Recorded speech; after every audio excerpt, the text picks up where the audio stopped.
வணக்கம். நாலடியார் பாடல் எண் 372. கோட்டு அகல் அல்குல் இளையாள் நம்மோடு செங்கோடு பாய்தும் என்றாள்.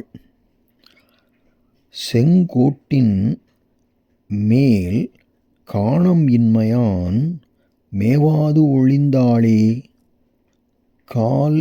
கால் நோய் காட்டி கலுழ்ந்து.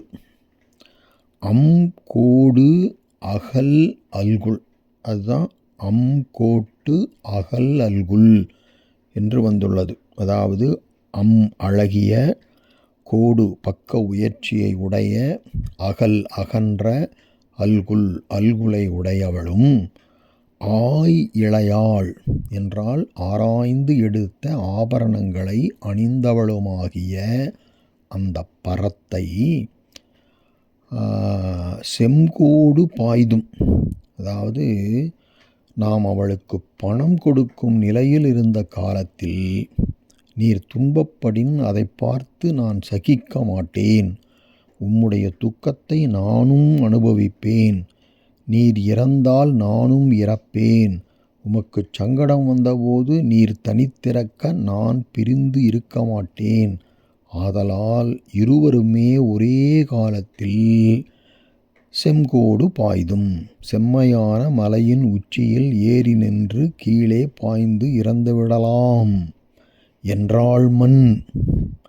மண்ணுங்கிறது ஒரு அசைச்சொல். என்றாள் மண் என்று மிகுந்த அன்பு உடையவள் போல் கூறினாள். கோட்டு அகல் அல்குல் இளையாள் நம்மோடு செங்கோடு பாய்தும் என்றாள் மண் அப்படின்னு சொன்னான். ஆனால் இப்போ என்ன நடக்குது?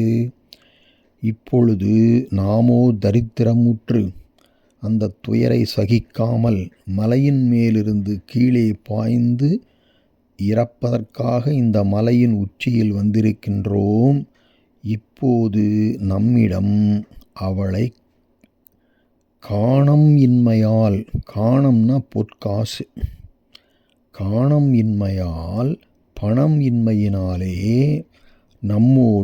நம்முடனே அவள் முன்பு சொன்னபடி நம்மோடு சேர்ந்து இறப்பதற்கு செங்கோட்டின் மேல் மேவாது கால் நோய் காட்டி கலுழ்ந்து என்றால், இப்போது அவள் வரல. ஏன் வரலன்னா, நம்மகிட்ட பொற்காசு இல்லை. அதை நேரில் சொல்லாமல் மேவாது என்றால் வந்து சேராமல் கால் நோய் காட்டி, கால் நோய்னா வாத நோய், அந்த வாத நோயை பொய்யாக காரணம் காட்டி என்னால் நடக்க முடியவில்லை, அதனால் உங்களோடு மலை உச்சிக்கு வரவில்லை என்று சாக்கு சொல்லி கலுழ்தல் தான் அழுதல். நம் பிரிவு குறித்து வருந்துகிறவளைப் போல பாசாங்கு செய்து பொய்யாக அழுது ஒழிந்தாளேங்கிறது 3வது அடியின் ஈற்று சீராக இருக்குது பாருங்க. மேற்காணம் இன்மையான் மேவாது ஒழிந்தாளே, நீங்கினாளே என்பது இந்த பாடலினுடைய பொருள்.